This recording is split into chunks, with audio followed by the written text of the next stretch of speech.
Reddit pregunta: abogado de divorcio, ¿cuál fue el cónyuge que recibió el karma más brutal en los tribunales? Tanto mi esposo como yo tenemos un montón de historias de batallas de custodia separadas. En mi caso, mi ex me demandó por custodia completa de la nada. Fue después de un par de años de coparentalidad, bastante tranquila, y casualmente, de su nuevo matrimonio. Sospecho que la nueva esposa le metió eso en la cabeza pensando que yo le iba a tener que pasar pensión. Yo gané más que él, 2-1. Después de 5 años de peleas a puño limpio en la corte, con terapeuta para los niños, un coordinador de crianzas y más, me dieron la custodia principal. Me costó $20,000. A él le costó el matrimonio, una ejecución hipotecaria y ni idea de cuánto dinero. En el caso de mi esposo, su ex se llevó a los niños y se largó. No es que tuvieran un matrimonio feliz, pero él ni idea de que ella se estaba preparando para dejarlo por un boy toy, bastante más joven, y que, dicho sea de paso, ella le permitiría abusar de su hijo. Su ex dijo que él era físicamente abusivo, entre otras cosas falsas. Los dos andaban bastante mal de dinero, así que ella calificó para un abogado de asistencia legal gratis. No sé si mi esposo también calificó, pero él se fue por otro camino. No sé cómo, pero encontró una abogada bien potente, como de esa que se comen los casos, para que llevara la suya casi pro bono. Creo que le pagó un retainer ridículo, como de $250. ¿Les mencioné que ella era la abogada de un equipo de deportes profesionales en el estado? Cuando se enteró de los detalles de su caso, se puso re enojada por él y le dijo que le iba a recuperar a sus hijos. Como mi caso fue una batalla de años, bien asqueroso. Al final, no solo le quitaron la custodia de los hijos de ellos, también la de su hijo de una relación anterior. Sí, mi esposo consiguió la custodia de su hijastro. También terminó con docenas de miles en atraso de pensión alimenticia, que no terminó de pagar hasta que el último niño ya tenía bien pasado los 18 años. Y terminó divorciándose del boy toy, que desató toda esa locura. A mi suegra le pasó algo así, pero al revés. Su esposo culero tenía derecho a su pensión, pero se negaba a presentarse en cualquier cita de corte. Ella tuvo que hacerse cargo de su deuda, pero como ni siquiera era una 10ª parte de su pensión, ella tipo, va, pues, y se quedó con todo. Hasta el día de hoy, ni idea tiene de que se habría llevado un montón de dinero si solo hubiera ido y ya. Pensó que por no presentarse significaba que nos iba a dar el divorcio. Esto le pasó a un amigo mío. Cuando tenía 13 años, su mamá quería divorciarse de su papá. Su papá llevaba una empresa y ya se estaba posicionando para una especie de semi-jubilación. Papá tuvo una conversación seria con la mamá y decide que se va a ir de su casa. Se la traspasa a ella. Las cuentas de ahorro que eran de los dos ahora son de ella. El plan de jubilación que tenía, junto con inversiones, cosas que ellos habrían liquidado en sus años más grandes, todo para ella. Ella estuvo de acuerdo y el abogado de ellos se reunió con ellos. Firmaron todo y volvió y se lo anunció a sus hijos, mi amigo y su hermana. Divorcio oficial. Todo por escrito, sólido y legal. Papá se llevó sus 2 carros, sus cosas personales y su empresa. Se consiguió un departamento cerca para empezar. Mi amigo y su hermana vivían con la mamá de mayor parte del tiempo. Veían a su papá semanalmente y él siempre pagaba todo. Cuando mi amigo tenía 23 años, su mamá estaba pasando apuros financieros, con una hipoteca inversa como su forma de vivir, y papá se lo había reconstruido todo para él. Entonces, la mamá intentó meter una demanda de divorcio para quedarse con la mitad de sus bienes, alegando que el divorcio anterior no era real. Fue una época bien loca para mi amigo, porque él y su hermana se dieron cuenta de que su mamá tenía ese lado tan horrible.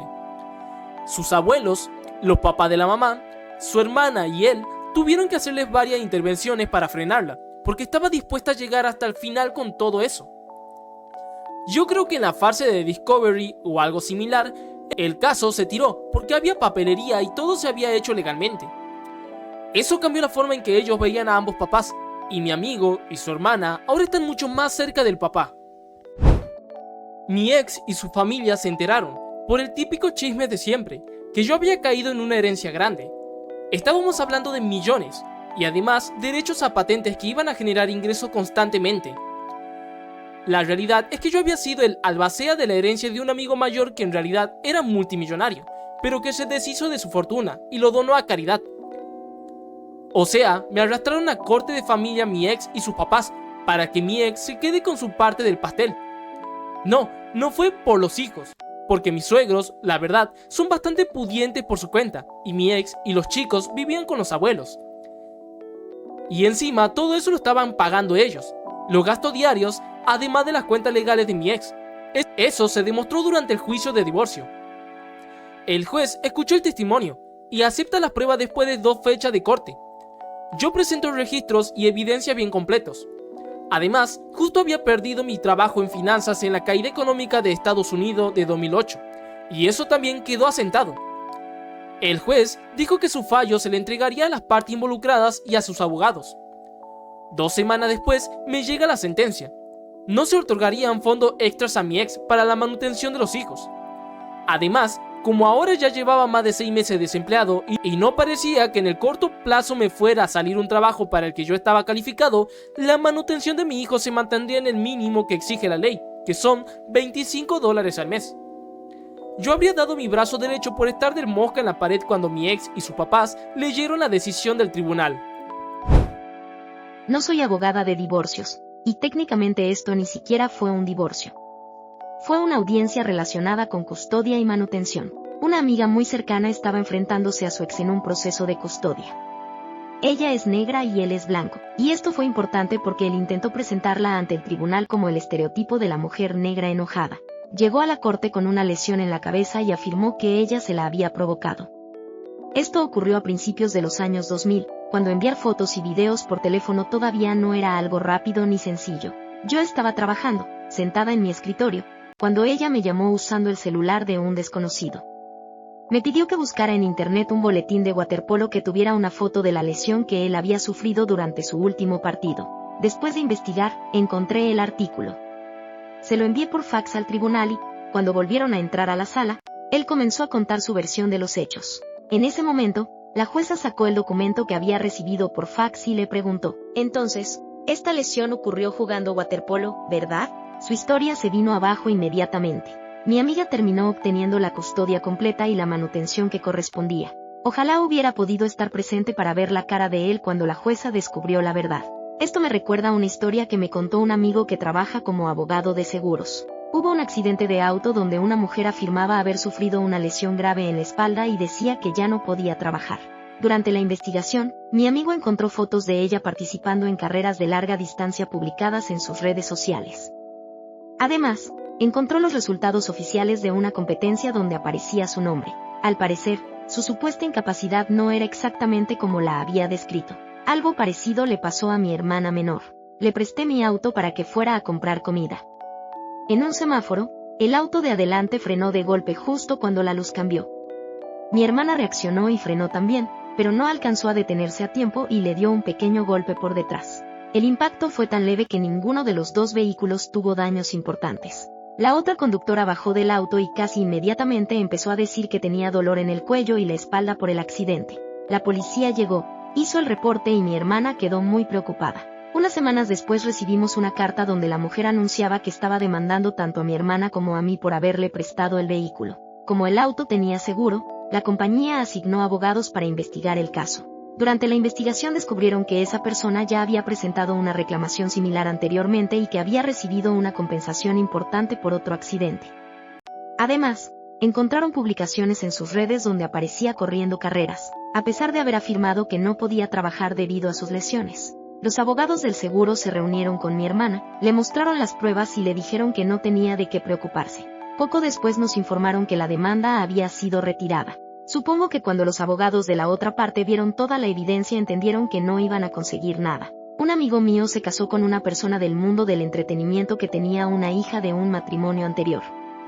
Cuando la niña tenía apenas 3 años, mi amigo comenzó a criarla y terminó haciendo mucho más por ella que sus propios padres biológicos. Años después, durante el divorcio, su esposo decidió alejar a la hija, que ya tenía 16 años, y le hizo creer que mi amigo ya no quería verla. Los abogados le dijeron que, al no ser el padre legal, probablemente no tenía derechos de custodia y que había poco que pudieran hacer. El divorcio se volvió una batalla por todo.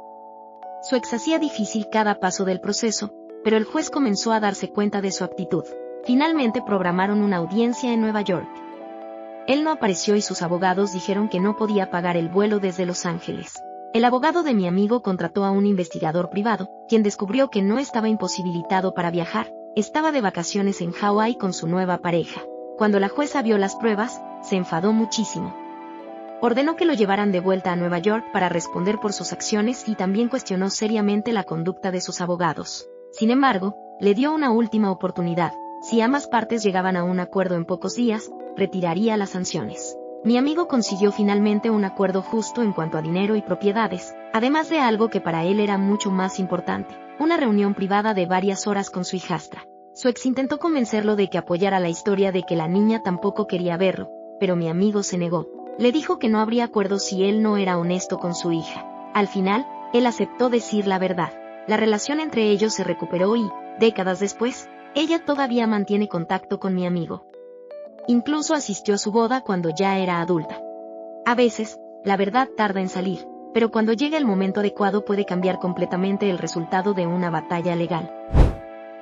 Aceptó un acuerdo de pensión alimenticia después de haber complicado todo durante años. Durante mucho tiempo estuvo provocando problemas, llevaba a su esposo ante el tribunal por desacato cuando se retrasaba apenas unos días con los pagos, lo presionaba constantemente e incluso llegó a contactar a su empleador repetidas veces hasta que la situación se volvió insostenible y él terminó perdiendo el trabajo. Lo curioso es que el acuerdo final fue mucho menor que el que originalmente le habían ofrecido.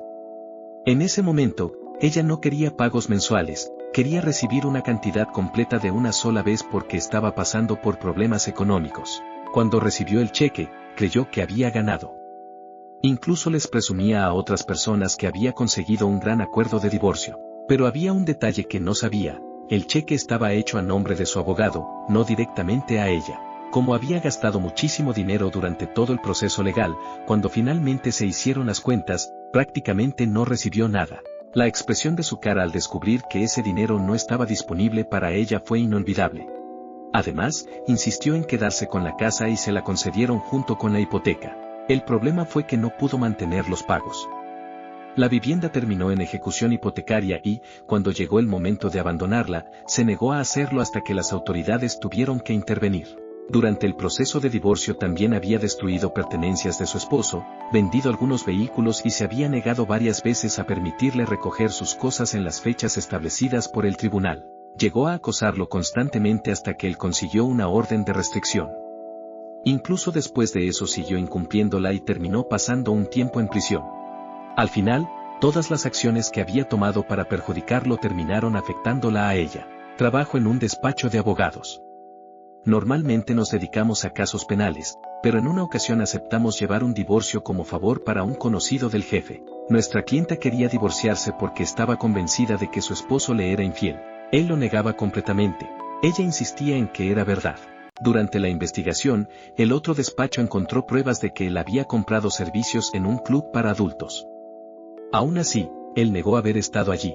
La situación se volvió mucho más difícil de negar cuando, mientras seguía el proceso de divorcio, recibió una multa de tránsito por salir de un estacionamiento sin señalizar correctamente.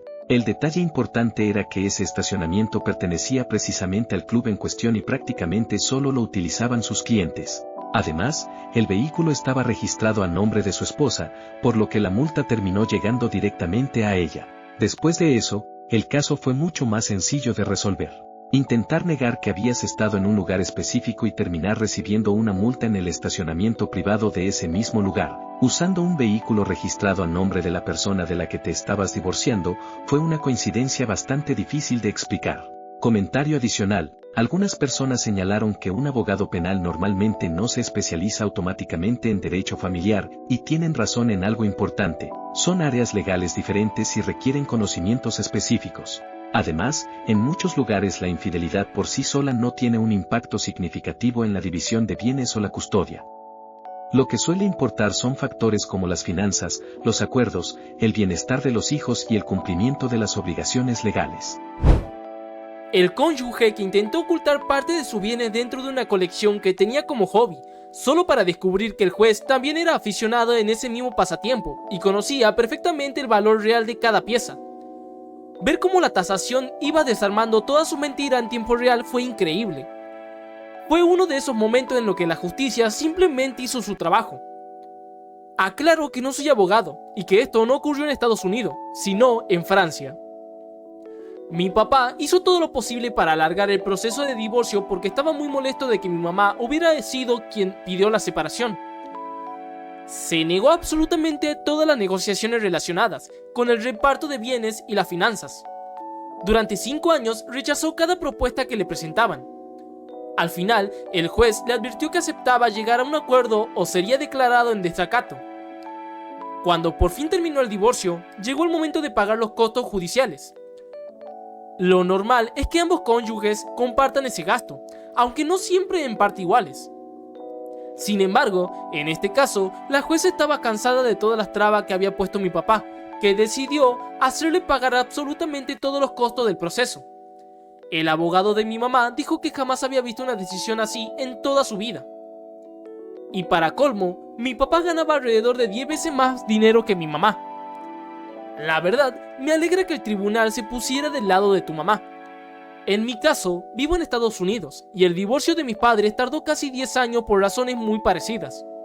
Cuando finalmente terminó, ambos habían gastado tanto dinero peleando entre ellos que prácticamente perdieron una fortuna en honorarios legales. Se calcula que desaparecieron un par de millones de dólares durante todo el proceso. Todavía, hoy me cuesta recordar esa etapa de nuestra vida. Algo muy parecido le ocurrió a mi tía. Su ex esposo convirtió todo el proceso judicial en una auténtica pesadilla, con la esperanza de desgastarla emocionalmente para que aceptara un acuerdo muy desfavorable. Incluso intentó aprovecharse de la depresión que ella estaba atravesando en ese momento. En una ocasión llegó a amenazar con echar de la casa a su propia hija, a pesar de que era una vivienda rentada, cuya renta ellos mismos pagaban. Al final, su plan no funcionó. Los gastos de abogados comenzaron a acumularse tanto que terminaron afectándolo económicamente, y no le quedó más remedio que aceptar un acuerdo mucho menos favorable de lo que había imaginado. No soy abogado, pero tengo una historia de custodia que todavía me hace sonreír. Un amigo mío se casó con una mujer que nunca me cayó demasiado bien. La primera vez que nos conocimos me dijo algo como: "¿Me recuerdas a alguien que odio?". Así que, desde ese momento, nuestra relación nunca empezó con el mejor pie. Ellos tuvieron una hija hermosa y, años después, terminaron divorciándose cuando ella todavía era pequeña.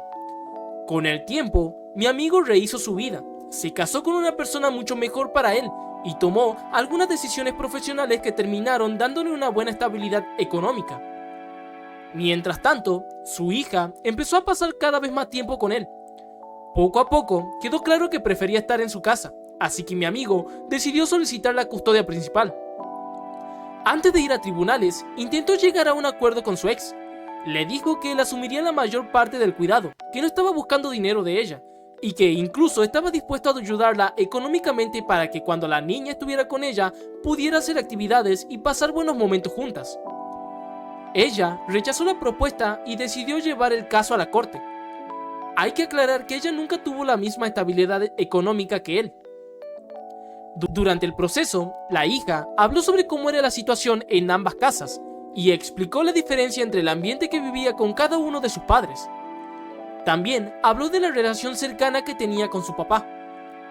Al final, el juez decidió darle a mi amigo la custodia completa. Además, estableció que ella debía pagarle alrededor de $2,000 mensuales en manutención y no puso restricciones especiales sobre las visitas. Básicamente, terminó perdiendo exactamente lo que intentaba evitar. Lo más curioso es que mi amigo guardó todo el dinero que ella le enviaba y años después lo utilizó para ayudar a pagar la universidad de su hija. Tengo una historia parecida de mi propia experiencia. Cuando mi ex y yo recién nos separamos, le dije que si alguna vez necesitaba algo de dinero para hacer actividades con nuestro hijo, podía pedírmelo. No quería que él perdiera experiencias importantes con su madre por problemas económicos. Un día iban a ir al cine, así que dejé $60 para que ella los usara.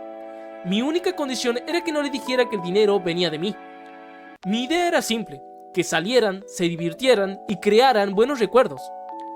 Cuando llegué a casa del trabajo, mi hijo estaba allí. Me pareció extraño porque se suponía que todavía estaban afuera. Le pregunté qué había pasado. Resulta que la comida y la salida no habían sido exactamente como esperaba. Me dijo algo como: el dinero que le diste a mamá, fuimos al autoservicio de comida y después repartimos lo que sobró.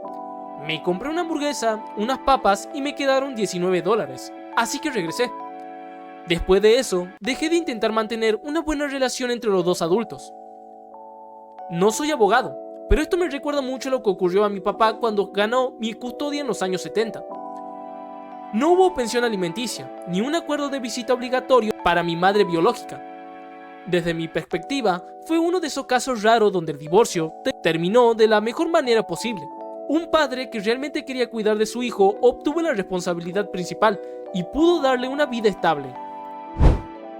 No soy abogada, pero el esposo de una amiga intentó alargar el divorcio todo lo posible, fingiendo estar demasiado enfermo o debilitado para evitar compartir parte de su jubilación.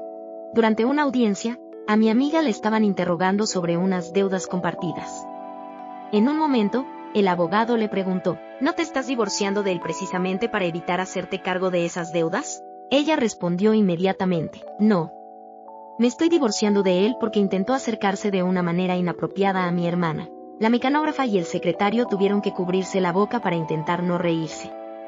La jueza le advirtió que no volviera a sacar ese tema porque era un estado donde no se tomaban en cuenta motivos de culpa para el divorcio, pero aún así descartó esa línea de preguntas porque no tenía relevancia. Una vez tuve un jefe del que siempre sospeché que su matrimonio era más una apariencia que otra cosa, por algunos comentarios extraños que hacía. Era una persona muy insegura y prácticamente no permitía que su esposa trabajara. No tuvieron hijos y, cuando ambos se jubilaron, se mudaron a Florida. Todo parecía ir bien hasta que ella recibió un diagnóstico de cáncer de mama. Él decidió que no podía manejar la situación y pidió el divorcio. Durante el proceso, el juez revisó la situación financiera y terminó favoreciendo a ella. Le permitió quedarse con la casa y recibió apoyo económico adicional para sus tratamientos médicos. Mientras tanto, él terminó viviendo en un parque de casas móviles. Lo irónico es que siempre intentaba proyectar una imagen de hombre extremadamente rudo y tradicional. Tenía un trabajo de oficina, pero se presentaba como alguien de campo, manejaba una camioneta grande, vestía ropa de trabajo y presumía constantemente de su masculinidad. También tenía una forma muy extraña de comportarse con nosotros cuando éramos adolescentes y trabajábamos para él. Solía insultar a otros hombres con comentarios ofensivos y se esforzaba demasiado por demostrar lo duro que era, pero al mismo tiempo hacía cosas que nos incomodaban. Una vez contrató a un fotógrafo para tomar imágenes de nosotros trabajando en el bosque. Nos dijo que eran para una revista, aunque nunca vimos ninguna publicación. Cuando nos entregó algunas copias, notamos que muchas fotos se enfocaban demasiado en nuestros cuerpos mientras trabajábamos, los brazos, la espalda y la apariencia física mientras cargábamos herramientas y cortábamos madera. Además, cuando íbamos en su camioneta, insistía en que nos sentáramos adelante con él. A veces hacía comentarios o tenía gestos físicos que nos resultaban incómodos, como tocar la pierna de mi amigo mientras hablaba. En una ocasión nos preguntó qué haríamos después del trabajo. Mi amigo y yo dijimos que íbamos a salir con nuestras novias, y él empezó a decir que cuando tenía nuestra edad prefería pasar tiempo con amigos hombres porque era más divertido. Después siguió haciendo comentarios extraños y mi amigo simplemente me miró con cara de incomodidad. Después de eso, decidimos dejar de ir en su camioneta y empezamos a llegar al lugar de trabajo en nuestras propias bicicletas. Algo importante, no creo que su comportamiento tuviera que ver con su orientación o con una identidad que pudiera tener. El problema era su conducta y la manera en que trataba a otras personas, especialmente a chicos más jóvenes que estaban en una posición vulnerable. Lo menciono porque algunas personas intentaron convertir la historia en una especulación sobre su vida privada, y eso no tenía nada que ver. Lo que sí era evidente era que su matrimonio parecía haber sido más una conveniencia que una relación basada en amor. Ella era una persona realmente amable y siempre me dio pena verla atrapada con alguien así. En aquel momento ese era prácticamente el único trabajo que podíamos conseguir siendo jóvenes, y necesitábamos dinero para gasolina y nuestros propios gastos. Y sí, entiendo la comparación con los comentarios de algunas personas mayores que mezclan admiración con prejuicios. He visto casos donde alguien puede decir cosas negativas sobre un grupo de personas, al mismo tiempo, admirar a celebridades pertenecientes a ese mismo grupo. Es una contradicción bastante común y demuestra que muchas veces las personas no analizan sus propios prejuicios. Soy abogada y, después de haber llevado muchísimos casos, he aprendido que casi siempre una de las dos partes se siente como la víctima y solo quiere que todo termine de una vez. Yo intento ayudar a mis clientes a entender que ese cierre muchas veces no existe. la persona problemática seguirá siendo igual, y alargar un divorcio solo por orgullo o por venganza suele terminar costando más tiempo, dinero y tranquilidad. Lo más curioso es cuando una de las partes propone un acuerdo razonable para evitar ir a juicio y la otra lo rechaza creyendo que conseguirá algo mejor.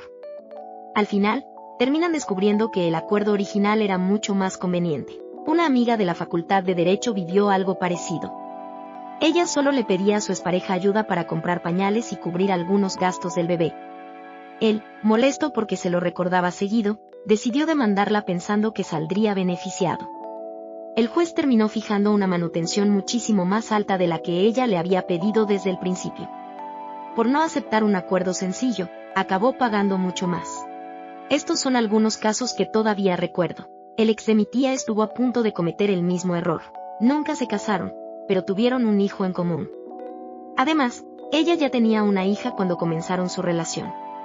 Tras 8 años juntos se separaron y acordaron una custodia compartida sin firmar ningún convenio. Cuando ella consultó a un abogado para pedir una pensión alimenticia, este le aconsejó no hacerlo.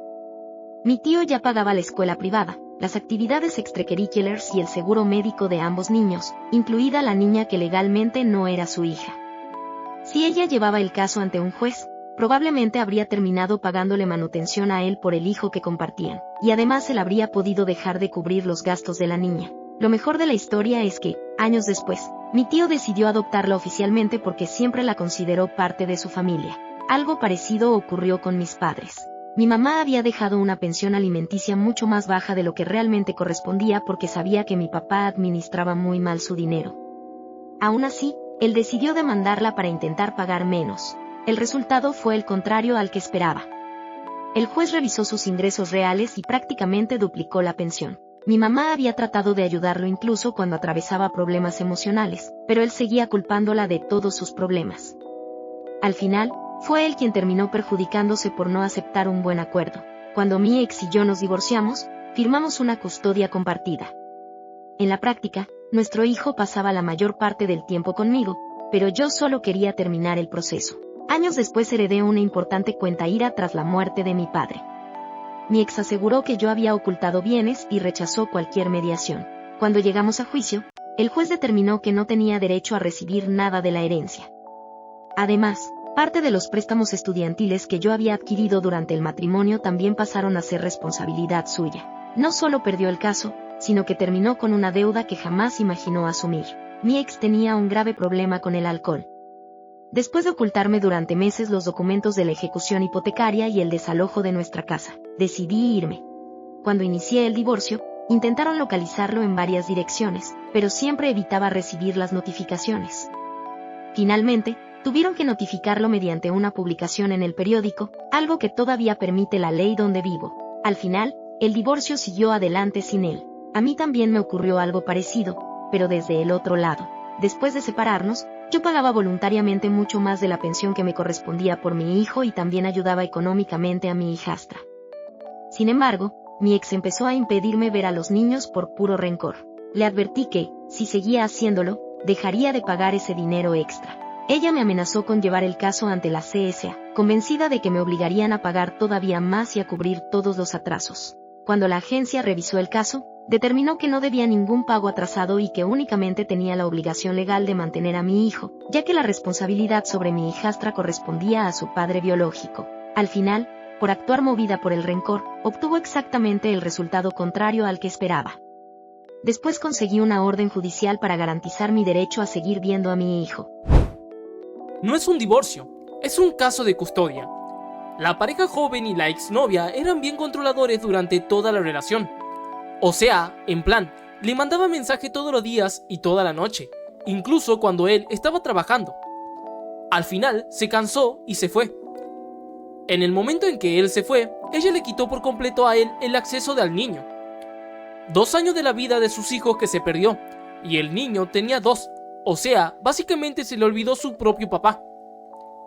Papá intentó con regularidad ver al niño llamando o mandando mensajes, pero trató de no cruzar la línea para que no la llamaran a la policía, así que nunca se presentó en la casa. Al final, entendió que si solicitaba pensión alimenticia podía conseguir un acuerdo de custodia. Ella se pone en modo nuclear, orden de protección. Se va a una organización de violencia doméstica y lo pintó como la peor persona del mundo. Nosotros vamos a la mediación. Ella solo quiere que él tenga visitas supervisadas hasta que el niño cumple 18 años y ahí quiere doble pensión alimenticia. Una tontería. Hasta le ofrecemos reducir la custodia y supervisión al principio para calmarla. Pensión extra, no el doble, pero un poquito más. Ni así. Con esta mujer es todo o nada. Después de 4 tardes completas de juicios, nos programamos bloque de 4 horas y teníamos que volver semana tras semana, testimonios interminables y revisando su mensaje de textos absurdos.